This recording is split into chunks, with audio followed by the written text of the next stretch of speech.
You'll never be able to find yourself unless you're lost in someone else. Colleen Hoover wrote in November 9th. Hi, I'm Rachel. I'm 20 years old, and my most favorite hobby is to read. I know it sounds weird. I read romance, mystery, and a little bit of true crime. My favorite author is Colleen Hoover. And this woman has me wrapped around her finger. So, yeah. Colleen is an American author who writes mostly romance, young adult fiction. She's an author who published her debut album. I say album. It's actually a novel. I'm sorry. She published her debut novel, Slammed. She self-published it, and then after Slammed, she was picked up by like a big publisher. So that's how she got really big. And then she is known for her novel It Ends With Us, which is like the best book ever. If you want to read a book, read that book. Now I know what you're thinking. I'm one of those girls. Yes, I am very much one of those girls.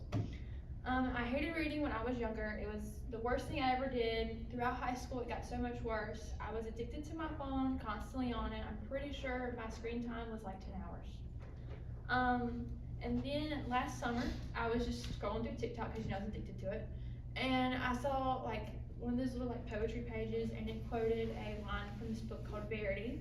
And I was like, you know what, that sounds interesting. I'm bored. I just downloaded it to my iPad, read a few chapters, then completely forgot about the book whatsoever.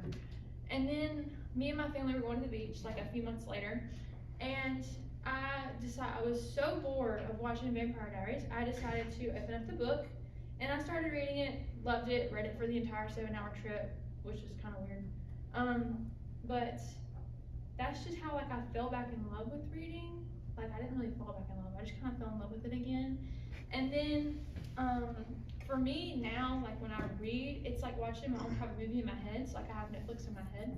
I know it sounds really weird, but I promise y'all it's not that weird. If you're a book person, you know what I'm talking about. So if you're anything like me and you're just bored of watching Vampire Diaries or Friends or whatever you watch over and over again, just pick up a book, watch that movie in your head. It'll be worth it, I promise. Does anybody have any questions?